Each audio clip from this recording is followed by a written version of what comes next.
There's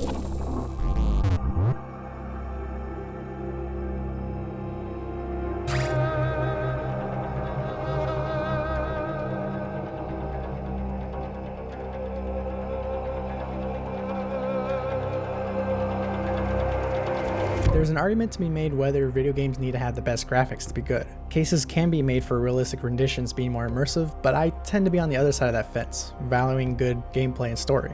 Unfortunately, Infliction has an inconsistency in quality that makes it hard to defend its story or mechanics.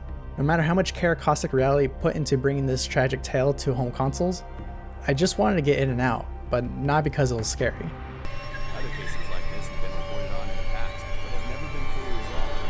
Full investigation has begun in this bizarre case.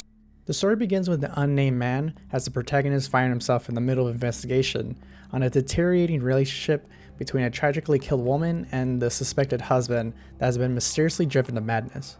Before long, it becomes apparent that you're cursed, going through multiple deaths and time jumping along with the events of the couple's relationship. To break this cycle, cursed items must be burnt, as they relate to the demon woman that haunts you. Self-proclaimed as an interactive nightmare, I spend most of my time in the game wandering through a house to find some cursed items, collecting memories, or dodging ghosts. The house itself is well made in terms of atmosphere, with a genuine haunted feeling of having walked in between a shifting environment. These environments shift because as each item is collected, the deceased woman Sarah kills the protagonist, after which he awakens in a different room or even a different time period. The shifting placement and changing objectives carry some uneasiness, never letting me become comfortable with the surroundings or having the upper hand. I felt that I was being taunted, a pawn in someone's schemes, nervously waiting for the next time I encounter the supernatural.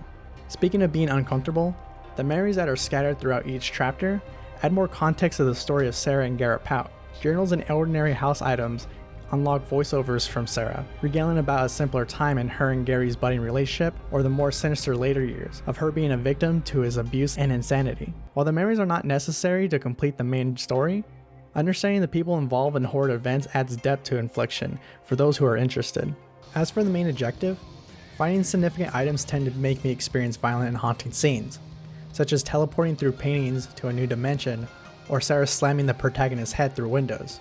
With the rinse and repeat nature of each objective, as well as the low quality character model of the woman, the horror effects diminish the more I see these scenes.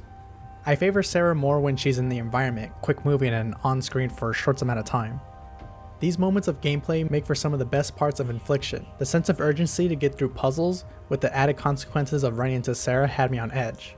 There is a tension to these sections, as each second I took to look for more memories or rack up more PlayStation trophies is another chance for Sarah to rip my heart out or step on my face.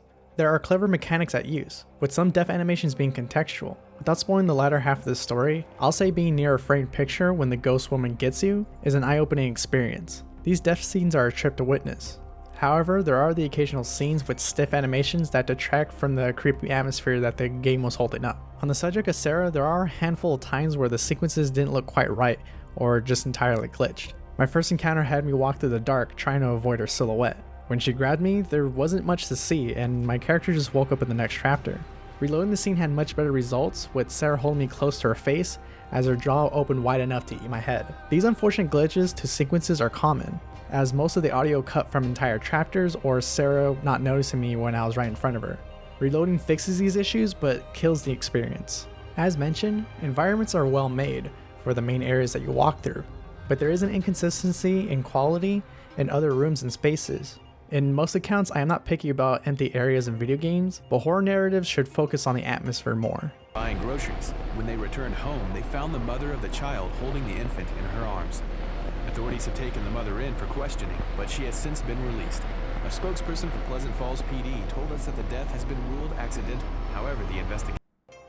Infliction has some decent moments of storytelling, and the themes that it highlighted are impactful, but my interest in those aspects dwindled every time I encountered a glitch or audio cutout. Infliction tends to fall apart shortly after, since it's impossible to look past this poor quality. For those that pay no mind to technical issues, there is still a nugget of gold to be found for the sake of seeing what indie talent can accomplish while delivering a quick scare. But horror is such a long-standing genre that no matter the era or the choice of platform, you don't have to look far to get a more polished experience. Noisy Pixel is giving Infliction a 6 out of 10.